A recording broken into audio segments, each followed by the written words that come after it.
Ce monsieur est attaché de presse au siège des Nations Unies. Il vit donc à New York, il est alsacien. Vous allez bien comprendre qu'il mène un vrai combat pour le dialecte. Avant cela, vous êtes aux États-Unis depuis quand?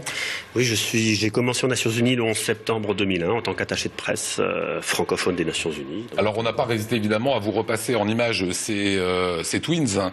Quand vous arrivez, c'est votre premier jour, vous êtes là pour des bonnes raisons et vous vivez justement ces images qui sont derrière nous. Ouais, je viens à 9h pour signer mon contrat, on m'assoit dans un coin et je monte signer mon contrat vers 10h10 et là on me dit vous allez rien signer parce que vous allez être évacué et on ne sait pas ce qui se passe parce qu'on est dans une petite salle et on nous dit bah regardez par la fenêtre et là on regarde par la fenêtre parce qu'on était 3 nouveaux et là on voit qu'il y a une tour qui fume et elle fumait tellement en fait qu'on voyait pas qu'une tour était déjà tombée. Et donc là, c'est le gros choc, et puis évacuation par les sous-sols des Nations Unies, et puis... Voilà, c'était le début de l'aventure. Voilà, début de l'aventure. Voilà, on va revenir à des choses qui nous concernent plus, c'est l'alsacien, puisque vous êtes également le président de FILAL, c'est le Fonds international pour la langue alsacienne. Qu'est-ce que c'est? Oui, tout à fait, c'est quelque chose de totalement exotique qui est né dans la petite Alsace du Texas. C'est une initiative des Alsaciens d'Amérique. Suite à un appel des Alsaciens du Texas qui ont dit la chose suivante à Adrien Zeller en 2002. Nous n'avons pas été en mesure de sauver la langue alsacienne au Texas, où elle vivait depuis 150 ans. Vous, la région Alsace, vous n'avez pas le droit d'échouer. Et de là est partie une réflexion. 6 mois plus tard, on signait au pied de la Statue de la Liberté avec les Alsaciens de l'Ohio, les Alsaciens du Texas, les Alsaciens de New York, les Alsaciens de Montréal, la déclaration de Liberty Island par laquelle les Alsaciens d'Amérique s'engageaient à donner de leur temps pour sauvegarder la langue maternelle de la Statue de la Liberté qui est colmarienne. Évidemment, voilà. Alors, le FILAL, vous prenez l'immersion totale dans la langue régionale. Autrement dit, vous dites qu'il faut parler alsacien, il faut des classes qui soient créées, sauf qu'il faut le financer, tout ça. Il faut le financer, c'est un peu le sujet du fond. L'idée, c'est de créer un mouvement de la société civile, un mouvement participatif. Voilà, on cherche des donateurs qui sont prêts à mettre 10 €, 20 €, 30 € par mois.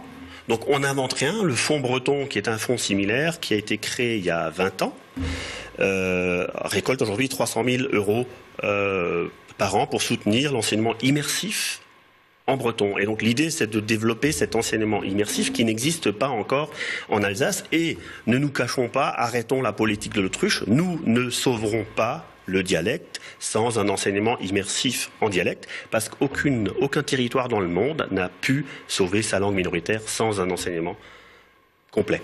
Donc vous le dites, il faut faire comme la Bretagne ou le Pays Basque. Quelle est leur politique en faveur des moins de 20 ans? Justement, la politique linguistique, en fait, la cible, le cœur d'une politique linguistique, ce sont les enfants de moins de 10 ans.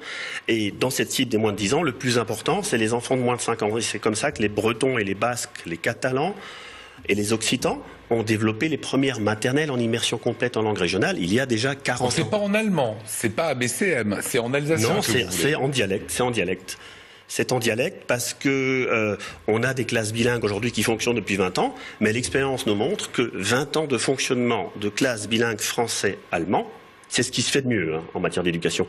Mais ça n'a pas permis d'augmenter le pourcentage de locuteurs de moins de 5 ans. Voilà. Donc il n'y a pas d'effet de vase communicant entre le bilinguisme français-allemand et la pratique du dialecte. Alors le système qui est mis en place finalement par le FILAL, que vous représentez, c'est plutôt simple. Vous dites qu'il faut trouver 100 Alsaciens qui vont accepter de consacrer 10 € par mois. C'est tout simplement un virement, quoi. Ouais, un virement, sachant que 66% de ces dons forcément sont déductibles. Avec cet argent, est-ce que ça sera finalement suffisant pour demain créer des crèches, des écoles, etc. Pour l'instant, on a 10 000 €. C'est un moyen d'inciter les gens qui veulent lancer des crèches en immersion complète en dialecte ou une école. Et l'idée, c'est d'augmenter ce montant, d'appeler aux entreprises, d'élargir ce réseau de donateurs pour, pourquoi pas, être capable de construire la première école, ou en tout cas d'aider les gens à créer ces premiers jardins. Et surtout, vous dites que le département ou les départements en Alsace sont réellement à la traîne de ce qui se fait ailleurs. On est en retard d'une immersion. Il y a aujourd'hui 25 départements français qui offrent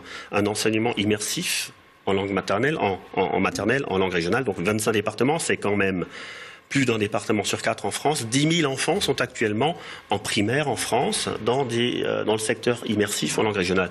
Donc on a encore un petit retard de ce côté-là et je crois que le sujet du fond, c'est de sensibiliser les pouvoirs publics, les décideurs, les parents pour dire voilà, il faudrait qu'on qu'on mette un terme à ce retard et qu'on profite de cette avancée qualitative. Vous parlez parfaitement alsacien, Cathy Spielmann. Ah ouais, forcément. C'est ça, c'était l'immersion de l'enfance. C'est ce que vous prenez aujourd'hui.